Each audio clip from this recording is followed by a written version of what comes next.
Olá pessoal, sou Israel Ataíde, sou professor de Química do Colégio Teorema. Saudade de vocês, viu? Mas hoje vamos falar sobre modelo atômico. Então a primeira pessoa que a gente vai falar sobre modelo atômico é Lavoisier. Então vamos entender a matéria de Lavoisier. Lavoisier criou a lei da conservação da matéria. O que é que ele dizia?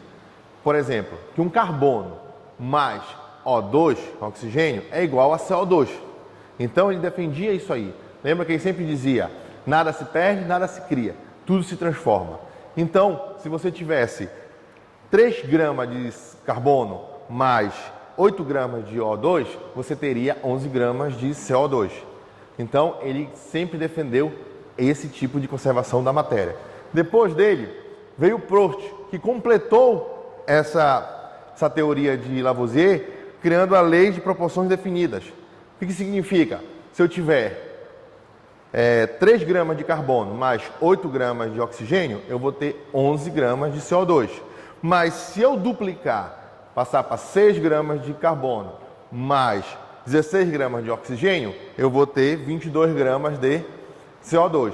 E se eu triplicar isso, passar para 9 gramas de carbono mais 24 gramas de oxigênio, eu vou ter 33 gramas de CO2. Então ele defendia esse tipo de lei. Depois dele veio Richard. Richard dizia que a massa dos elementos que se combinam separadamente com a mesma massa de elementos são as mesmas e as suas múltiplas e submúltiplas com elas se combinam entre si, caso isso seja possível. Então ele dizia, é a mesma história de dizer que tudo que entra é igual ao que sai. Depois todos esses 3 grandes importantes na nossa história, veio Dalton e propôs o primeiro modelo, o modelo de Dalton. O que diz o modelo de Dalton?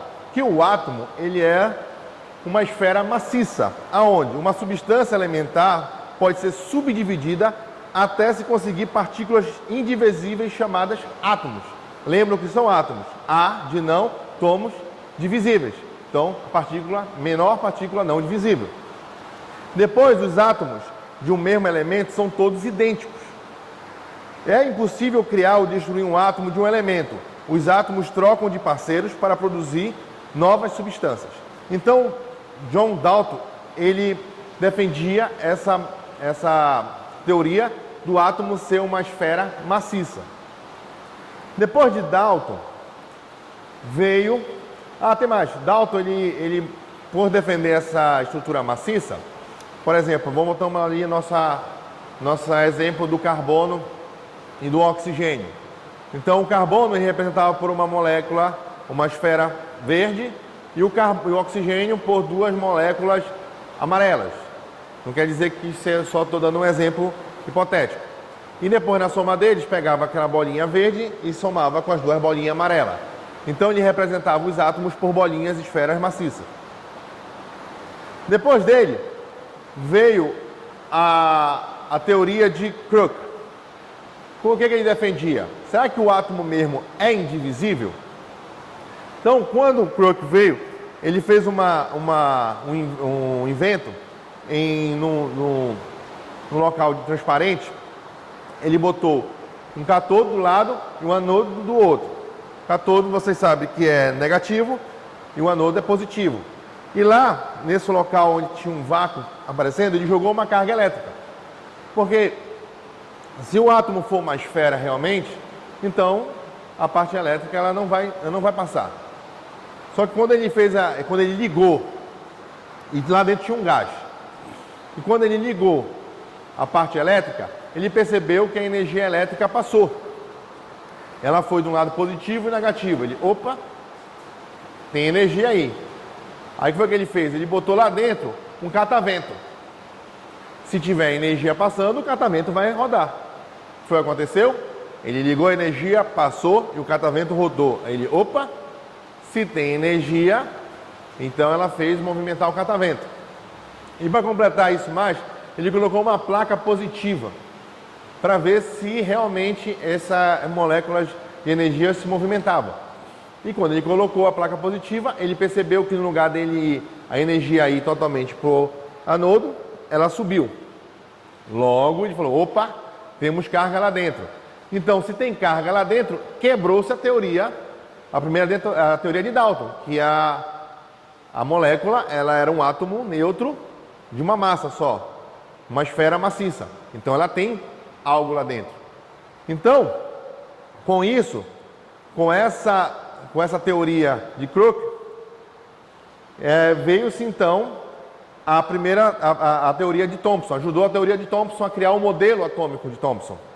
O modelo atômico de Thomson acreditava que o átomo era um pudim de passas. Por que de pudim de passas? Ele acreditava que existia lá, ela fosse uma esfera 100% positiva, mas tivesse alguns pontos negativos. Então ele acreditava que aquela esfera fosse positiva e tivesse apenas alguns pontos negativos. Com essa descoberta do Thomson, do modelo atômico dele, do pudim de passas, onde nós temos um centro positivo e alguns centros negativos, veio depois o experimento de Rutherford, que veio para ter certeza que a teoria de Thomson estava certa ou estava errada. Então, o que foi que ele fez? Bom, ele pegou um bloco de chumbo, botou nele polônio. Polônio libera altas cargas de radiação alfa, que é positiva. Colocou uma lâmina de ouro e por trás colocou sulfeto de zinco. Então, ele queria saber se realmente essas partículas alfas elas batiam na placa de ouro e voltavam, já que é um grande pudim de passas. O que aconteceria? Se ela batesse na placa de ouro e voltava, realmente era um pudim de passas, cheio de positivo. Mas o que aconteceu na primeira tentativa dele? Muitas partículas positivas passaram pela placa de ouro, chegando até o sulfeto de zinco. Aí, bom, se passa partículas alfas pela placa de ouro, então o que ele pensa? Então, esse átomo ele não é uma grande esfera de positivo como nós estamos pensando. Ele tem um vazio. E esse vazio pode ter sido que passou as partículas positivas. Mas também ele percebeu que algumas partículas batiam e desviavam, iam para baixo ou faziam leves desvios. Então ele, se ele bateu em pequenas e desviou, então quer dizer que é um vazio, mas que tem partículas positivas ou negativas. E algumas outras batia e voltava. Então ele, ele começou a deduzir que ele é um pequeno espaço, um vazio, onde tem partículas positivas e tem partículas negativas. Então foi quando ele criou o primeiro modelo de Rutherford, que era aquele modelo planetário, onde se existia um núcleo, que esse núcleo tinha partículas positivas e elétrons girando ao redor como partículas negativas. Então essa foi a teoria de Rutherford baseada no seu experimento. Mas aí teve um pequeno problema, ele foi questionado pelos cientistas da época. Espera aí, se os elétrons ficam girando ao redor, tem uma hora que ele pode perder a energia, ele vai parando até ser atraído pelo núcleo, porque o núcleo é positivo, então a tendência é de atrair a partícula negativa. Então, ele vai começar a rodar, perder energia e cair. Então, por isso que Rutherford, no seu modelo atômico, estava perdendo credibilidade devido a isso. Ele não sabia explicar isso. Foi até que apareceu o modelo atômico de Bohr, que completa o que Rutherford falou.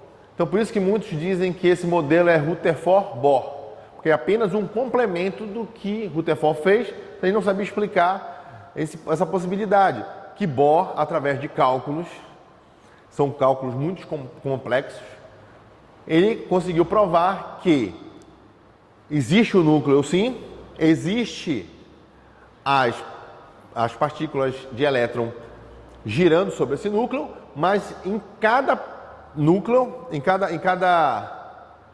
em cada camada de elétron, ela já tinha uma energia pré-definida. Então, cada camada ela já tinha uma energia pré-definida. Então, essas camadas elas já tinham as suas energias pré-definidas, então os átomos já tinham suas energias que elas estavam girando sobre essa órbita. Com isso, ele conseguiu provar o que o Rutherford não provou, que foi por que os elétrons não paravam de girar e se chocavam com o núcleo. Então, o que aconteceu? Bohr conseguiu explicar, por exemplo, que os átomos eles são neutros porque eles têm a sua carga positiva e a sua carga negativa. Os elétrons conseguem se movimentar sobre a órbita com uma energia pré-definida, mas eles conseguem pular de uma órbita para outra. Então, por exemplo, se o elétron vai pular de uma órbita 1 para uma órbita X, para fazer isso, eles precisam de quê? De energia. Então, eles absorvem energia para pular de uma camada para outra. Se caso eles voltem para uma camada menor, o que acontece? Eles têm que liberar energia. E eles liberam essa energia de forma de onda. E o que essa onda propõe? A luz. Então, por exemplo, quando você vê aqueles fogos de artifício acontecendo, na verdade são metais que estão fazendo os elétrons pularem de uma camada maior para uma menor. Então, por isso que cada um tem uma luz diferente. É cada um tipo de metal. Então, já percebeu que eu consigo fazer um elétron pular de uma camada para outra, absorvendo energia, e também eu consigo os elétrons diminuírem de uma camada para outra, okay, liberando energia de forma de onda e liberando luz. Então, o modelo atômico de Bohr, ele tem várias camadas de energias e várias energias elevadas. Então, temos o K, L, M, N, O, P, Q. Antigamente, o átomo era conhecido como uma esfera maciça. Depois, foi proposto que ele era uma esfera maciça, mas com uma carga positiva e alguns pontos negativos. E depois, foi proposto que ele tinha, assim, um núcleo positivo e elétrons ao redor. E depois, ele foi proposto com um núcleo positivos, elétrons ao redor, mas com energia definida em camadas. Então, com isso, hoje nós vamos estudar o quê? A estrutura atômica desses elementos. Qual foi o modelo ideal? Então, o modelo ideal hoje foi o quê? Do átomo. Lembrem, átomo A não divisível. Então, o modelo proposto do átomo foi de um núcleo. Nós temos um núcleo, onde nesse núcleo existe prótons e nêutrons.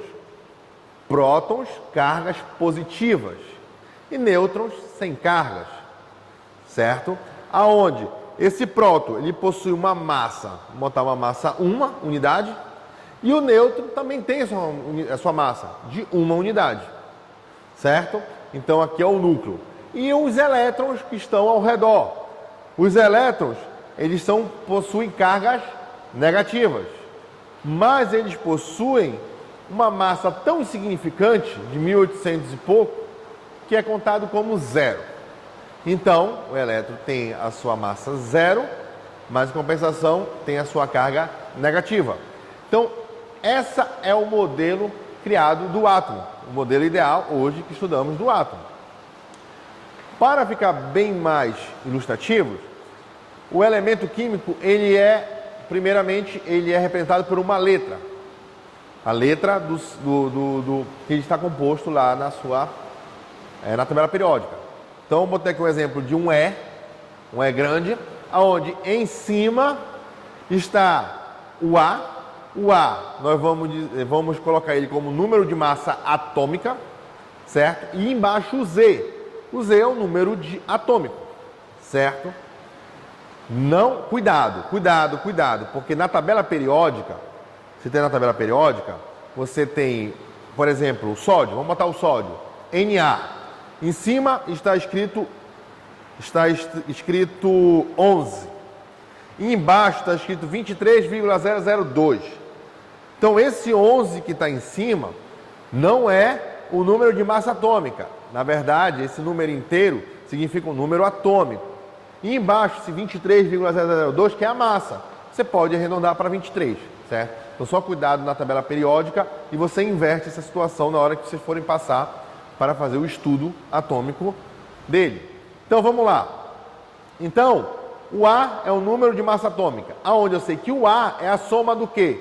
Dos prótons mais nêutrons, é o que está dentro do núcleo, correto? Então, logo, se eu sei que próton mais nêutrons é meu número de massa atômica, então logo meu número de nêutrons vai ser a massa menos os prótons, correto? Tudo bem. E o número atômico, que é o Z, o número atômico é igual ao número de prótons, que é um número igual de elétrons. Porque nós estamos falando de um elemento químico neutro, estável. Então, se é um número, ele é um elemento químico neutro, então Z é igual a P, que é igual a E. Então, o número atômico é igual a prótons, que é igual a elétrons. Certo? Então, baseado toda nessa teoria, vamos conversar agora, vamos dar o exemplo do sódio novamente. Então, o sódio tem um número de massa 23 e tem um número atômico 11. Então, analisando isso aí, então o A do sódio é o quê? O do A é 23. O Z, que é o número atômico, é 11. Logo, o número de prótons deles é igual a 11. Logo, o número de elétrons deles é igual a 11. E o número de nêutrons? O número de nêutrons vai ser igual a 23 menos 11. Que é o quê? É o número da massa atômica menos o número de prótons. Então, logo, o neutro dele será 12. Certo? Tudo ok por aqui? Então, pessoal, basicamente é isso. A estrutura atômica deu uma resumida nela. Estudem, procurem mais saber, estudar a parte teórica com a parte prática. Façam os exercícios, me procurem para a gente resolver exercícios. Espero vocês logo para terem mais aula. Até mais!